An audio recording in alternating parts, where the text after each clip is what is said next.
Nesse vídeo a gente vai dar uma passada por alguns dos comandos mais importantes da Unity. Muita gente tem dúvida em relação ao C Sharp. Se ela conseguir programar em C Sharp, significa que ela vai programar em Unity? É claro que sim, só que ela vai ter que aprender alguns comandos que tem na própria Unity, vindos da Unity, nativos dela. Então, se você é uma pessoa que está começando agora e não sabe que tipo de comando utilizar no C Sharp, na programação, eu vou dar uma passada aqui em alguns desses comandos mais pertinentes.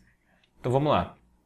Primeira coisa, nós temos o transform. O transform, muita gente tem dúvida em relação ao GameObject. O transform, ele é uma parte do GameObject. O GameObject é um objeto de cena. Ele é um container de informações e dentro desse container existe o transform. O transform a gente pode dizer que ele é responsável ali pelo nosso objeto em questão, tá? O nosso item que é guardado pelo GameObject, mas também por várias outras funções. Então vamos lá, getComponent. O getComponent vai capturar um componente que se situa no mesmo objeto. Então, por exemplo, você tem vários scripts, você tem o audio source, tem o animator, tem o rigidBody e você quer acessar o rigidBody. Então você coloca getComponent, aqui dentro, no nome comp, você vai digitar rigidBody, é o componente que está lá no seu objeto. Depois disso aqui você acessa os componentes do rigidBody. getChild, você vai capturar um filho. Então, por exemplo, você é o objeto player e dentro de player tem um filho chamado skin. E skin é o segundo filho, tá? É o segundo objeto. Então, começando do zero, você vai capturar o getChild1, tá? Então, nós temos o 0, 1, 2 e assim sucessivamente. Contando com o 0, o número 1 é o segundo filho. Compare tag. Aqui é uma função de comparar tags. Você pode muito bem digitar transform.tag e colocar igual a igual de comparação, mas a Unity já nos dá uma opção mais rápida de comparação de tag, certo? Dessa forma. Child count vai contar quantos filhos o objeto em questão tem. Então, se ele é um player, objeto player, nós temos ali o filho, é skin. Outro filho é o HUD, que é o mostrador de vida, que fica na cabeça do seu personagem, ou seja, tem dois filhos. Ele vai retornar 2. Find, transform.find. Aqui, quando você digita dessa forma, transform.find, você vai encontrar um filho, tá? Então, a mesma coisa. Skin está dentro de player. Você vai colocar aqui, digitar skin, ele vai retornar true ou você vai conseguir acessar o objeto skin nesse find. Transform.forward. Aqui é legal, esse forward, o right e o up são direções. Forward é o Z é 1. Right, o X é 1 e o up, o Y é 1. O que significa isso? Que num vector 3 de movimentação ou de posição, você vai ter x, y, z. No forward, o x é 0, o y é 0 e o z é 1. Ou seja, é um sentido, tá? De movimentação ou de posição do seu objeto. Right, o x é 1. Ou seja, quando você quiser que o seu personagem esteja sempre rotacionado, ou uma nave 2D, que o lado direito dela sempre fique visualizando para o inimigo, você coloca que transform.right recebe a posição do inimigo.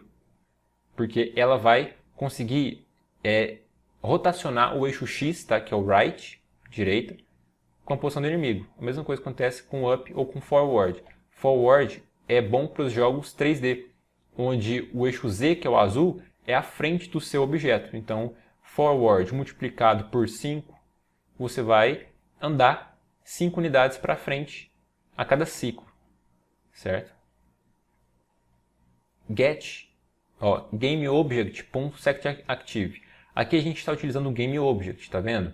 Por quê? Porque setActive é uma função somente encontrada no GameObject. E esse GameObject aqui é lá daquele da hierarquia, onde já estão os objetos em cena, tá? Então, dentro dos objetos em cena, eu quero desativar ou ativar meu objeto, para que ele fique escondido, por exemplo. Então eu desativo um objeto.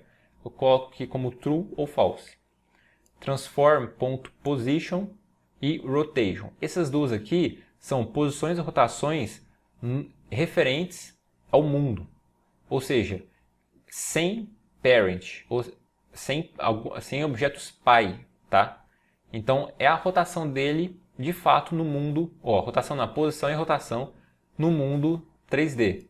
Agora, local position e local rotation, você já pode ter dado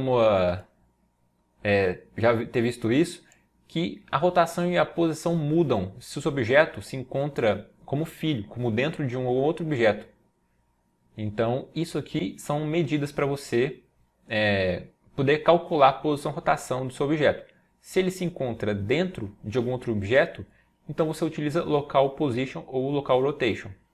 Isso também depende muito do que você vai fazer. Transform.parent. Aqui ele vai acessar o objeto pai. Então, se skin, que é um objeto, se encontra dentro de player, ele vai acessar player. Transform.parent. Transform.name ou GameObject.name. É o nome do seu objeto lá na hierarquia. Tá? Aqueles objetos que estão dentro da sua cena.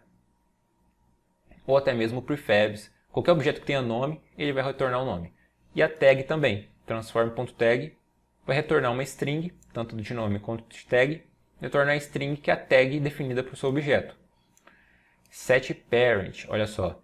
Aqui a gente pode utilizar o setParent ou transform.parent. Ou seja, se a gente colocar transform.parent recebe player, por exemplo, a gente vai virar filho de player. Se a gente coloca setParent e aqui dentro player, a gente também vai virar filho de player. Ou seja, esse script setou parent em qualquer objeto, logo o objeto que tem esse script vira filho desse objeto aqui no parâmetro. E qual a gente deve utilizar? É o mesmo caso do compare tag. A gente vai comparar a tag. Tudo bem, então aqui a gente vai setar o parent. É uma função já pré-estabelecida ali que a gente pode utilizar já da Unity, certo? Transform.translate e rotate.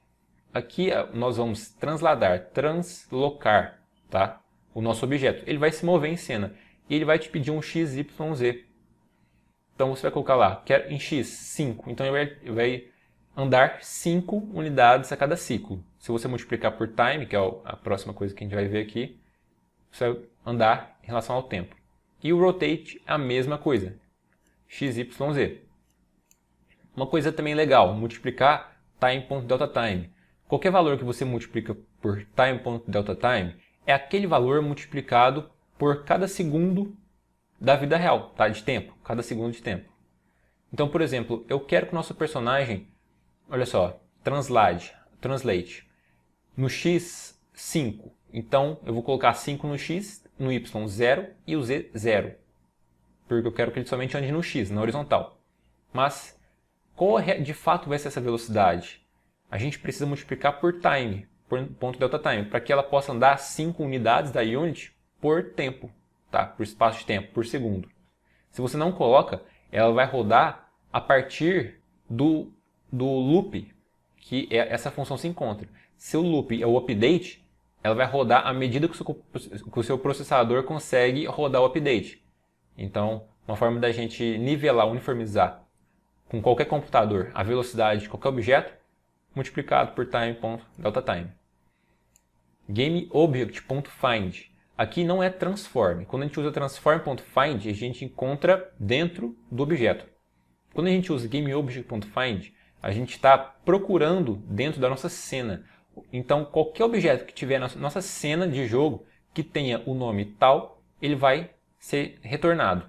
Se você colocar um if e colocar GameObject.find aqui, player, e somente isso, ele vai retornar true ou false. Porque se ele retornar, significa que existe um objeto, é true.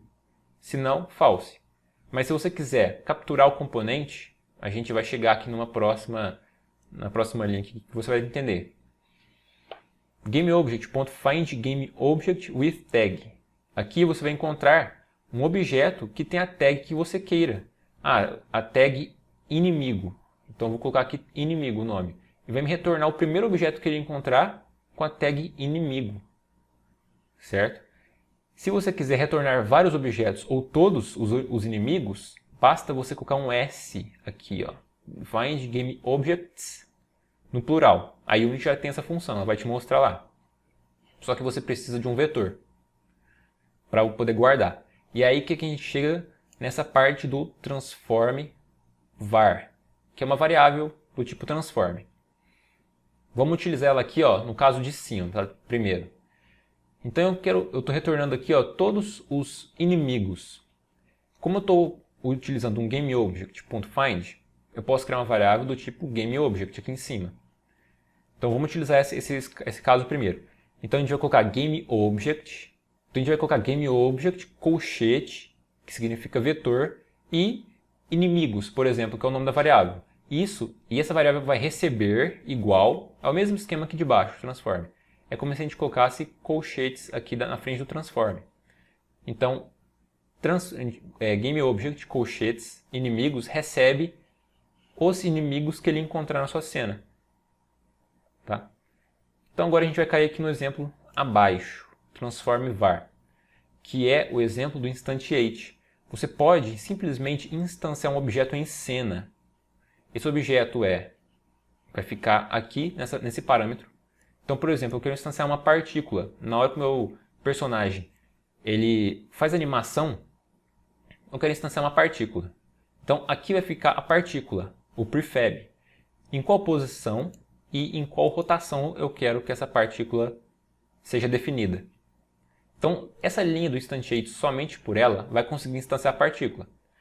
Mas depois disso, eu quero poder manipular essa partícula da forma que eu quiser. Eu quero modificar a posição dela, a rotação, quero que ela ande pelo cenário, mas como é que eu faço isso? Eu preciso então criar uma variável. E essa variável vai guardar o instantiate. Tá vendo? Então, após isso, você vai conseguir acessar variável.getComponent. Aqui, no instantiate, se eu não me engano, é um GameObject. Se for um GameObject, que a gente agora vai cair naquele exemplo de cima, como é que eu faço para transformar? Para transform. Eu simplesmente vou colocar um ponto aqui na frente e escrever transform. Então, ele vai transformar isso aqui tudo para transform. E a mesma coisa acontece no de cima. Eu posso colocar um vetor de transforms e aqui na frente colocar ponto transform. Tá? Depois disso eu consigo acessar essa partícula instanciada, porque ela está guardada numa variável. Tá vendo? E aí eu acesso a variável, que é a partícula em si. Aqui nós temos agora o destroy. Se você quer destruir um objeto na sua cena, basta chamar destroy e você vai colocar o objeto. Mas tem que ser um GameObject, ou seja, se você, por exemplo, tem uma partícula que ela é do tipo transform, como é que você faz para destruir o objeto de cena? Você vai colocar transform.GameObject. Ele vai acessar o objeto de cena. Certo? Aqui uma coisa legal. Invoke. Você vai invocar uma função. Você vai chamar uma função. Então, por exemplo, na função start, ou em qualquer outro lugar do seu código, você quer invocar uma função e você quer dar um nome string para ela. Então você vai colocar o nome do string e você vai conseguir chamar essa função. Mas se você quiser chamar ela várias vezes durante o seu jogo, de forma repetida e sem parar, ou seja, começou o seu jogo, eu quero que tenha uma função que seja invocada de tempos em tempos. Então vou colocar invoke repeating, que é invocar repetidamente. Qual é o nome da função? Que é um string, tá? O nome da função é string. O tempo que vai levar para ela ser invocada pela primeira vez e depois o tempo para ela voltar a ser invocada, ela voltar a ser executada. Então eu quero invocar a função inimigo atirando para a direita. Então eu vou colocar aqui a função inimigo atirando para a direita. Daqui 2 segundos e depois disso eu quero que ela se repita a cada 5 segundos. Certo? E se eu não quiser mais invocar mais nada, quero parar todos os invokes que tem no meu jogo, cancel invoke. Outra coisa também, que é parecida com o invoke, é o coroutine, tá? Que é uma corotina, ou seja, é uma função que está separada da Unity. Ou seja, enquanto o seu jogo está lá sendo executado, você tem uma outra função que ela tem um intervalo de tempo ou ela espera alguma coisa acontecer para ela ser finalizada. Então, como é que a gente chama isso? Essa função start coroutine, tá?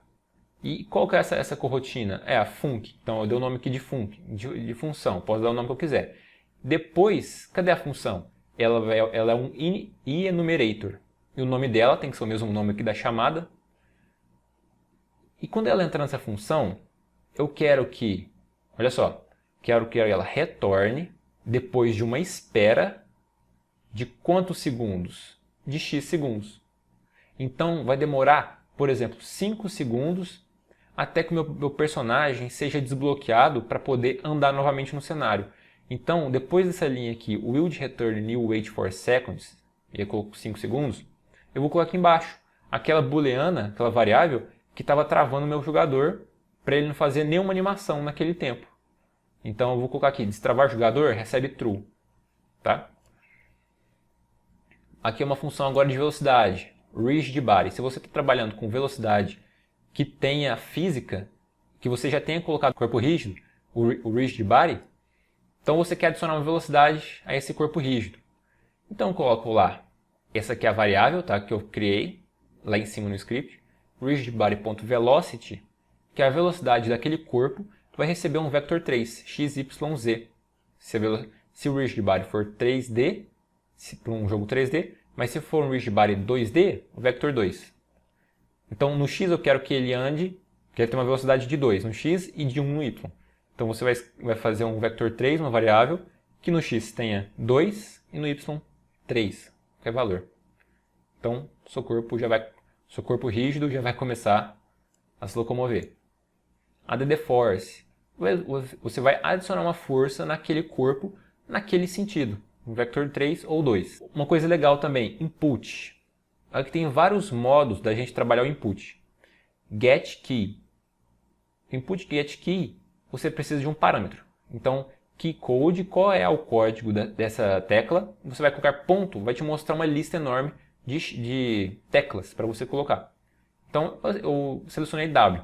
Então, se eu pressionar a tecla W, faço alguma coisa, que pode estar dentro de um if. Tá? Get key, mas tem get key down ou get key up. O down significa que se houve o clique, ou seja, se der um clique, ele aciona. O up é quando você retira o clique, você retira o dedo da tecla, ele aciona. O key somente é quando você pressiona. Então, enquanto você estiver pressionando, essa função vai estar sendo ativada. Get button. Esse get button é interessante por quê? Porque aqui eu estou utilizando um eixo lá feito no input manager. Então lá nós temos horizontal, vertical, Fare 1, Fare 2, Fare 3, o screw.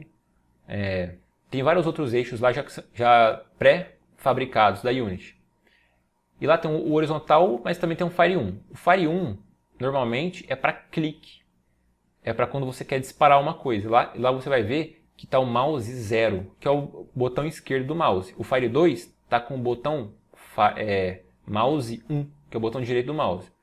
Então, se houver o clique, acontece a função.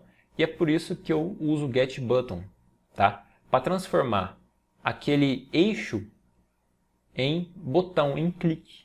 Então, eu quero somente um clique. Então, isso aqui é um botão. Agora, getAxis. Esse getAxis aqui, ele te dá uma gama de valores. Quando você quer utilizar um analógico, por exemplo, você sabe que o analógico sai do centro e vai para as extremidades. E do centro à extremidade existe uma cadeia de valores, entre 0 e 1, por exemplo. Existem vários valores ali decimais. Então você consegue pegar esses valores se você quiser. Então o getAxis vai te retornar um float. E onde está esse float? Está no input horizontal ou vertical. Isso também dá para você utilizar na setinha. Você vai ver que já está pré-fabricado lá, pré-feito, que se você utilizar setinha para a direita ou para a esquerda, o horizontal funciona. E setinha para cima ou para baixo, o vertical funciona. Então, quando você clicar com a setinha para a direita, os valores vão começar a subir em uma determinada velocidade e esses valores vão de 0 até 1. Então é por isso que a gente usa o getX, quando a gente quer esses valores. Quando você está utilizando o getX, mas ainda não quer esses valores, você coloca raw, R-A-W. Então, se houver uma pequena mudança de valores, de 0 já pula para 1, para a extremidade. Input.nKey. Esse aqui é legal você colocar dentro de um if também. Se houve qualquer pressionamento de tecla, seja do teclado ou do mouse, isso aqui se torna true, é verdadeiro. Então, se você quiser fazer um tipo de validação, se o jogador encostou no mouse ou no teclado, você consegue. Distância, uma coisa legal também, olha só. Nós temos a função vector3.distance, que você vai colocar aqui o fim, um ponto A e o ponto B. E ele vai te dar a distância entre esses dois pontos. Então, se vector3.distance, fim, início, for menor do que 5, isso pode estar dentro de um if, então você faz o seu código. Porém, existe uma facilidade aqui, uma forma mais enxuta. Ao invés de fazermos essa linha de cima, nós podemos utilizar um sistema mais puro desse cálculo de distância, onde você vai pegar o mesmo ponto final menos o início e vai colocar ponto magnitude. Aqui ele vai traçar uma distância, uma reta entre os dois pontos e vai te retornar um float de distância. E essa função aqui de baixo, essa forma de se fazer a distância, ela é muito mais leve para ser computada, processada, do que essa aqui de vector3 distance, certo? Então, é bom você utilizar essa aqui de baixo. Vector2 dir. Uma coisa também que muita gente, e eu também passei muito sufoco com isso, que é o seguinte: você está movimentando o seu jogador e você colocou para ele andar para a direita na setinha e andar para cima na setinha para cima. Só que você percebe que se você segurar as duas setinhas, a velocidade dele aumenta. Parece que ele somou a velocidade para a direita e para cima e ele anda na diagonal com uma velocidade muito maior. Aí você pensa, mas se eu adicionei a velocidade de 1 para a direita e 1 para cima, por que ele está andando 2 na diagonal? Porque ele está somando, tá? Somando as velocidades, vamos dizer assim. Então, como a gente faz para não acontecer isso? Para que seja a mesma velocidade para todas as direções dos eixos, né? Para onde você está movimentando seu personagem. Então, você vai pegar o vector 2 ou 3 de direção que você fez. O que é esse vector 2 ou 3? É o eixo. Então, aqui eu vou colocar input.getAxis horizontal. E aqui eu vou colocar input.getAxis vertical, porque são os eixos da setinha para movimentação. Depois disso, aqui você já tem um vetor de direção. E aí você vai colocar a direção por ponto normalize, olha só. Ele vai normalizar entre 0 e 1 a direção. Então ela não vai mais subir a ponto de ficar discrepante essa velocidade, mesmo você clicando com os dois eixos ao mesmo tempo. Ele sempre vai estar normalizando, vai achar um ponto em comum. E aí você já soluciona esse problema irritante que tinha. Screen Width e Screen Current Resolution Width. Qual é a diferença? Isso aqui é muito importante. Quando a gente usa Screen Width, quer dizer que a gente quer o tamanho da tela, certo? Então a minha tela é 1920 por 1080. 1920 é o eixo X, é a largura, a horizontal. Então se eu colocar Screen.width, eu vou pegar 1920 da minha tela. E aí você está pensando, mas por que eu devo usar o de baixo? Sim. Por quê? Porque o de baixo é o seguinte: se a tela do seu jogador tem modo janela, como é que você pode pegar a resolução de 1920 se a janela do seu jogador que está jogando o seu jogo está numa 800 por 600, por exemplo? Então seus cálculos de resolução dentro do seu jogo, seja qual for, não vão estar corretos. Então, se você utilizar Screen Current Resolution, ele vai pegar a tela do seu jogo. Não importa se ela está em full screen, modo janela, a janela pequenininha, a janela média. Então, aqui você pega o tamanho da janela exato, tá? Current Resolution. E aqui o id é porque é o eixo X, né? Posso pegar aqui o height, que é a altura. Certo? Uma outra coisa aqui também, enumerator. Então eu quero enumerar os estados do meu jogador. Então uma forma mais fácil do que você simplesmente fazer uma string, um vetor de strings, ou seja o que for, 3 strings, você faz um enumerator. Então enum, que é a variável do tipo enumerator, e você vai dar um nome para ela, estados. E aí dentro da chave você vai colocar os estados do seu jogador. Vivo, morto, mais ou menos morto, se for um zumbi.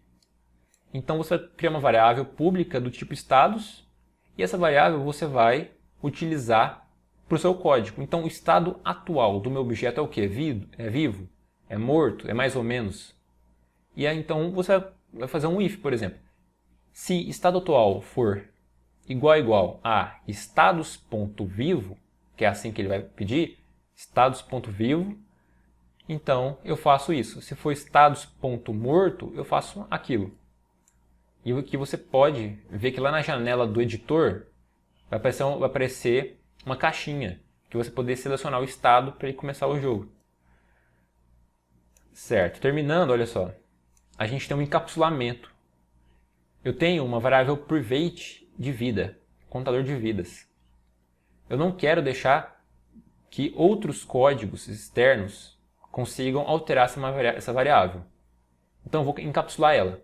Eu vou clicar na minha variável vida, ela vai estar selecionada, vou dar um Ctrl R, depois um Ctrl E. Ele vai encapsular. Se a variável era pública, ela torna private. E depois você vai ver que apareceu uma função do tipo public, life, que é o nome da variável. Lá dentro você vai ter um get e um set. Então todos os scripts de fora que você vai deixar acessar a life, vai ter que acessar por essa função encapsulada, tá? Então aqui você realmente consegue alterar. Então por que fazer isso? Porque aqui dentro você pode tratar. E olha só, você tem um vetor de números. E aí você vai lá na função start, então você tem um vetor de 20 posições, você vai lá e coloca 20 linhas de inicialização. Então aqui é uma forma mais fácil, você vai já mostrar qual é o tamanho desse vetor e entre chaves você vai inicializar o vetor aqui mesmo, tá? Na própria declaração da variável. E por fim, Random Range. Isso aqui é para você ter números randômicos no seu jogo. Então você vai ter um número gerado, você vai colocar qual que é o número inicial e o número final. Então eu quero que ele faça random de 0 a 10. O inicial conta e o final também conta. Eles estarão nessa resposta aqui do Random Range. Então espero que eu tenha solucionado suas dúvidas e ter te ensinado algumas outras táticas para você fazer os seus cálculos, né? E se você gostou desse vídeo, deixa o seu like, compartilhe, que é muito importante, marca o sininho. E se você está pensando em desenvolver o seu próprio jogo, mas não sabe como começar, tem muito assunto para você estudar e você não sabe qual é o ponto de partida ideal, eu vou deixar aqui embaixo um link do meu curso de desenvolvimento de jogos, onde você vai conseguir criar um jogo do zero até a sua finalização.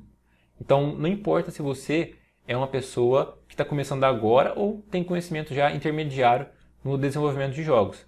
Esse curso também se adequa muito bem a qualquer tipo de pessoa que esteja procurando aprofundar, mas também saber os conceitos básicos do desenvolvimento de jogos com a Unity. Se você ainda tem um pouco de receio na compra de cursos, não tem problema. Você pode jogar o jogo que nós criaremos no curso. Vou deixar o link aqui na descrição. Depois de ter jogado o jogo, você pode tirar suas próprias conclusões se esse curso é ideal para você nesse momento. Então até mais.